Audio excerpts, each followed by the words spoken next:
안녕하세요. 책 읽는 뷰주입니다. 오늘 소개할 책은 나이답게가 아니라 나답게. 나이 드니 정말 나답게 살고 싶다는 생각이 저도 종종 드는데요. 언제라도 늦지 않다고 말하고 싶었다. 저자의 이야기가 궁금해서 이 책을 읽어보았습니다. 원현정 에세이.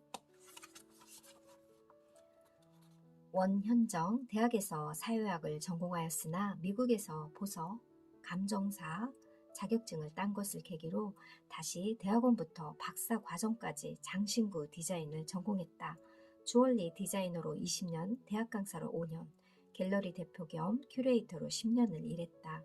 그러던 중 2009년 인생의 전환기를 맞아 코칭을 배우기 시작했고 2015년 수필 텍사스 프로젝트에 등단했다. 현재 라이프 코치, 죽음 교육 지도사로 활동하며 인생 리셋 프로그램이라는 워크숍을 운영하고 있다.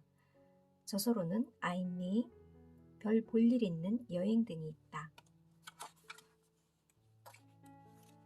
프롤로그. 나이답게가 아니라 나답게 살기 위하여. 남이 들으면 별것도 아닌 사건인데 정작 당사자는 쉬운 것이 없다. 하지만 과거가 있기에 지금의 내가 있다. 지난 일들을 후회하며 살기보다는 예전으로 돌아가기를 바란다는 것보다는 현재에 충실히 살고자 하는 이유이다. 이 책의 결론은 제목에 다 있다. 나이답게가 아니라 나답게. 나이는 숫자에 불과하다지만 현실은 그렇지 않다. 나도 50이 넘어 60이 되면서 체력이 확 떨어지는 것을 느낀다. 그래도 열심히 운동하고 즐겁게 살기 위해 노력한다. 무조건 젊게 살기가 아니라 내가 원하는 방향으로 살기 위해서 죽음학을 공부하고 인생 리셋 프로그램을 만들고 강의를 하며 매일 생각한다. 오늘이 얼마나 소중한 시간인지 말이다. 앞으로 하루를 더 살든 몇십 년을 살든 오늘을 의미 있는 삶을 살고자 한다. 독자들에게도 이 책을 읽는 지금이 의미 있는 시간이 되길 바라는 마음으로 쓴다. 이 책 다음 책은 무엇에 관하여 쓸지 고민을 시작해 봐야겠다. 이 책의 핵심은 정말 이렇게 프롤로그에 다 나와 있는 것 같습니다. 프롤로그에 있는 문장이 저는 너무 좋았습니다. 차례 꽤 괜찮은 나이를 맞이했습니다. 버려야 할 것과 시작해야 하는 것, 사람과 사람 사이에 필요한 이야기, 흔들림에 유연해지기 위하여, 현명하고 우아한 인생 희망을 위하여, 어쩌다 50, 공자는 30은 1입, 40은 부록, 50은 지천명이라고 했다. 나는 과연 그런 단계를 다 지나왔을까? 50이 지나 60을 바라보는 나이가 되니 비로소 부록을 마주하는 느낌이다. 나의 마음은 부록은커녕 매일 유혹과 갈등에 흔들리는 시기였다. 세상의 시선으로부터 자유로워졌다. 물질적인 유혹도 멀리하게 되었다. 내 삶의 기준들은 내가 정할 수 있게 된 것이다. 누구에게나 그런 순간이 온다. 2005년 나의 버팀목이었던 아버지가 돌아가셨다. 그리고 2007년 동생도 세상을 떠났다. 두 번의 장례를 치르면서 나는 나를 잃어버렸고 또 다른 나를 찾아야만 했다. 그리고 그 다음 해에 이혼을 했다. 정말 힘든 시기였겠습니다. 사람들은 요즘 세상에 이혼이 무슨 대수냐고 대수롭지 않게 말했지만 내가 그 경우가 되어보니 쉬운 일이 아니었다. 아직 아들 장가도 안 보냈는데 행실을 똑바로 해야 한다고 경고를 날리는 선배도 있고 남들 입에 오르내리면 좋을 게 있겠냐고 점잖게 충고하는 친구들도 있었다. 위로의 말들이 고마웠지만 힘이 들었다. 혼자서도 잘 지낼 수 있는 것과 내가 괜찮은 것은 달랐다. 이제는 아무렇지도 않게 이혼했다고 말할 수 있지만 이혼 후 처음 몇 년 동안은 어떻게 말을 꺼내야 할지 몰라 안절부절했었다. 50대가 되어 도전한 일은 라이프 코칭이다.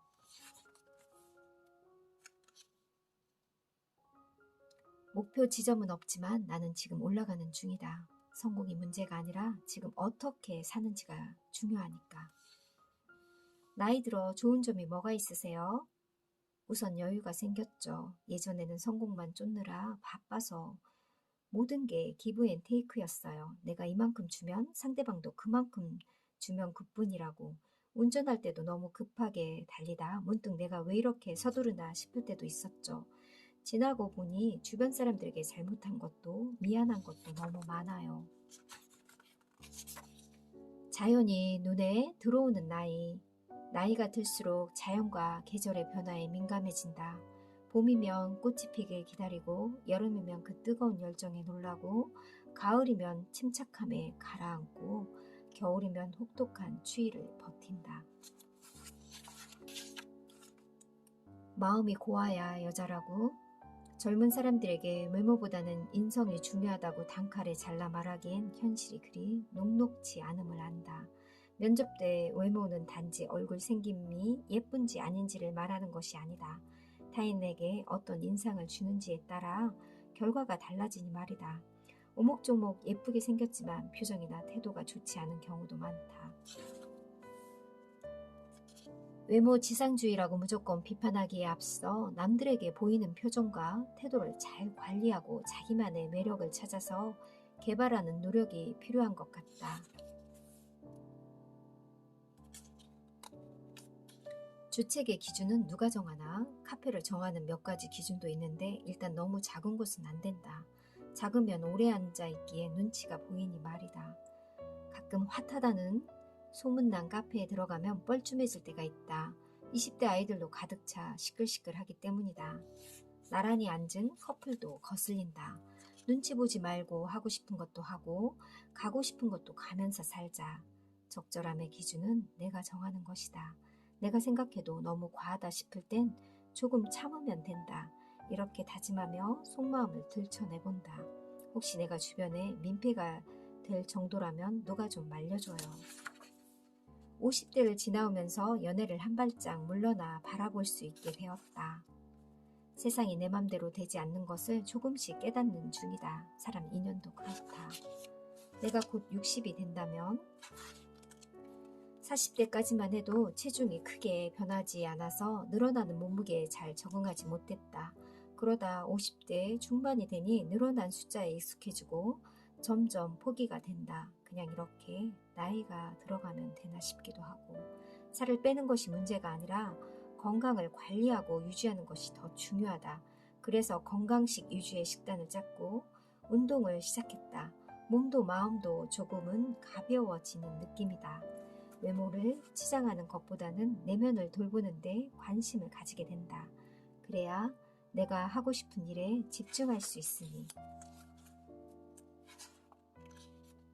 내가 하고 싶은 일을 하는데 남이 뭐라 하는지 중요하지 않다. 그들에게 돈을 받고 하는 일이 아니다. 조셉 캠벨은 신화와 인생이란 책에서 남이 나를 어떻게 볼까 생각하는 순간 행복이란 없다고 말한다. 월급을 받고 다니는 회사도 아니고 내 돈과 시간을 투자해서 하는 일에 남의 평가를 신경 쓸 필요가 있을까? 물론 좋은 평가를 받으면 만족감이 크고 더 기쁘기도 하겠지만 좋은 평을 듣지 못한다고 하더라도 상처받지 말고 내가 하고 싶은 일을 하는 것이 더 중요하다.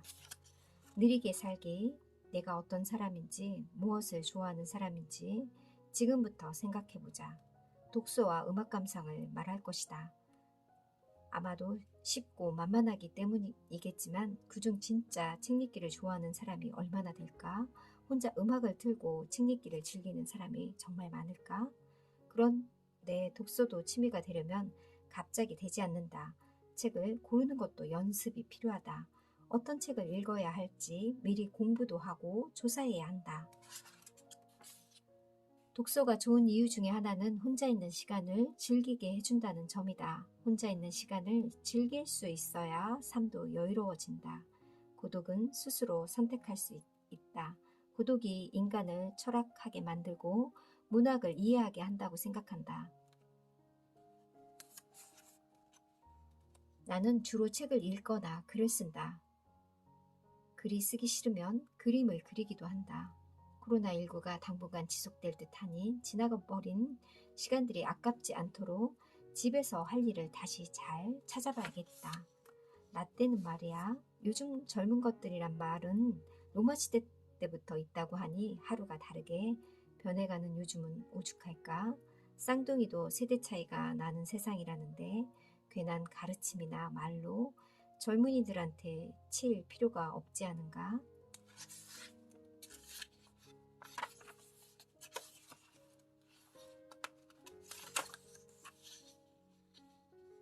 버리고 갈 것만 남아서 홀가분한 상태가 되면 좋겠다. 그러면 성공한 인생 아닐까? 만약 지금보다 조금 더 시간적, 경제적 여유가 생긴다면 노트북 하나 들고 경치 좋은 곳에 있는 방 하나를 빌려 그곳에서 며칠 지내며 다음 책을 쓰고 싶다. 이건 나의 버킷리스트 중 하나다. 어디 가서든 살 수 있고 일할 수 있는 삶, 죽기 전에 한 번은 실현해보고 싶다. 저 또한 이런 거 꼭 실현해보고 싶네요. 아침에 피아노를 쓴 철학자 김진영 교수처럼 죽을 때까지 문장 한 줄이라도 쓸 수 있으면 좋겠다. 그렇게 죽을 때까지 생산적인 삶을 살고 싶은 게 소망이다. 그래서 오늘도 일기를 쓴다. 집안 구석구석 쓸데없는 잡동사니가 그렇게 많은 줄 잘 모르고 살았다. 이제는 매일 살림살이를 들여다본다. 더 버릴 것은 없나? 누구 줄 것은 없나? 몇십 년 동안 쌓인 살림들이라 만만치 않다. 필요한 사람들에게 주면 물건도 새로운 삶을 얻고 우리 집 공간도 숨을 쉬게 될 것이다. 정리를 하려면 버릴 것만 꺼내서는 안 된다. 일단 전부 꺼내서 버릴 것을 버리고 필요한 것만 정리해서 반듯하게 다시 넣어야 한다. 인생도 비우고 싶다면 완전히 비워내야 다시 시작할 수 있듯이 사람들은 매일 쓰지도 않는 것들을 왜 이렇게 많이 가지고 사는 걸까? 여행 가는 기분으로 살아보면 어떨까? 캐리어 하나 들고 떠나는 것처럼 그렇게 남은 삶으로 여행을 떠나고 싶다. 나는 인생을 여행하듯 살고 싶다. 매일매일 새로운 것을 찾아 떠나는 여행자처럼 호기심을 잃지 않으며 살고 싶다.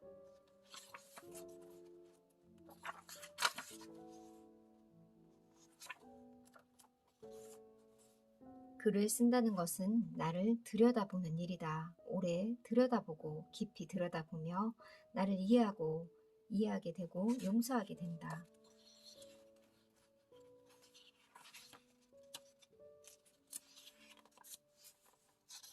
사람들이 말하는 유머 중에 또라이 질량 보존의 법칙이란 말이 있다. 어느 집단이나 또라이가 한 명씩은 있다는 논리이다.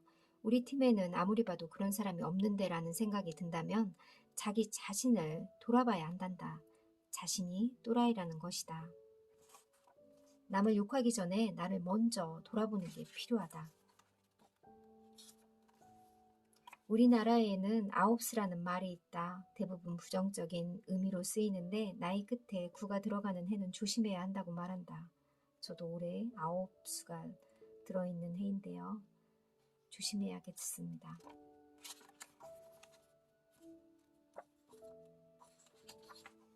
고전 다시 읽기. 영화를 워낙 좋아해서 고등학생 때도 주말마다 밤늦게까지 영화를 보곤 했다. 몇 년 전 책으로 다시 읽은 것이다. 조르바의 자유를 추구하는 영혼에 깊이 공감했고 책을 읽고 찾아본 니코스 카잔차키스의 묘비병을 역시 울림을 주었다. 그 책은 히라빈 조르바였는데요. 나는 아무것도 바라지 않는다. 나는 아무것도 두려워하지 않는다. 나는 자유롭다. 새삼 나이 드는 게 참 좋다. 고전뿐만 아니라 인생에 대해서도 세상에 대해서도 이해의 폭이 더 넓어지니 말이다.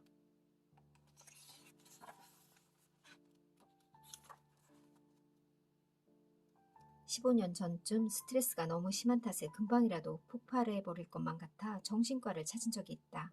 각종 검사를 하고 상담도 3번 정도 받았다.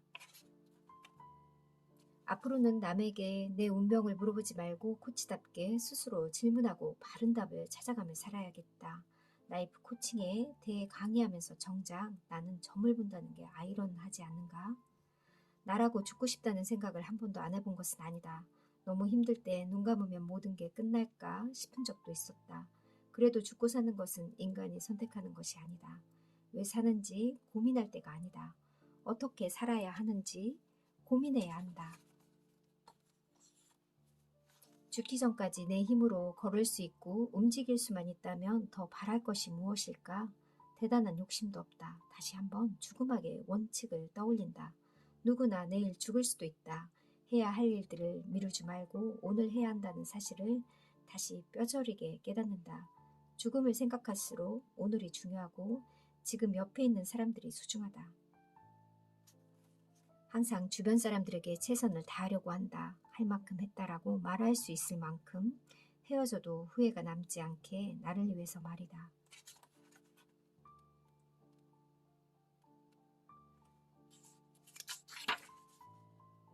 외로움은 타의적인 것이고 고독은 자의라는 것이라는 말이 있다. 어차피 혼자 가는 인생 외로워하지 말고 고독하기로 하자. 내 앞에 널브러진 고도 씹고 또 씹어서 글로 써보기로 하자. 필요한 사람에게 상담과 강의를 해주는 것이 한 명이라도 덜 외롭게 할 수 있다면 좋겠다.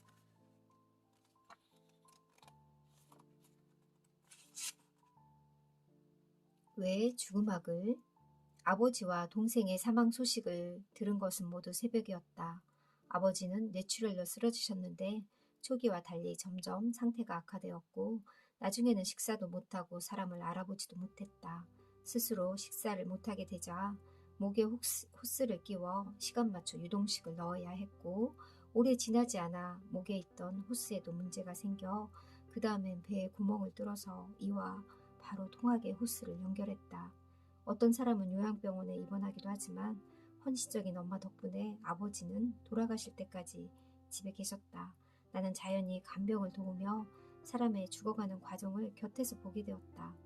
가슴이 미어지게 슬펐지만 내가 사랑하는 아버지여서 그런지 입관하는 모습을 보면서도 죽음이 무섭게 느껴지지는 않았다.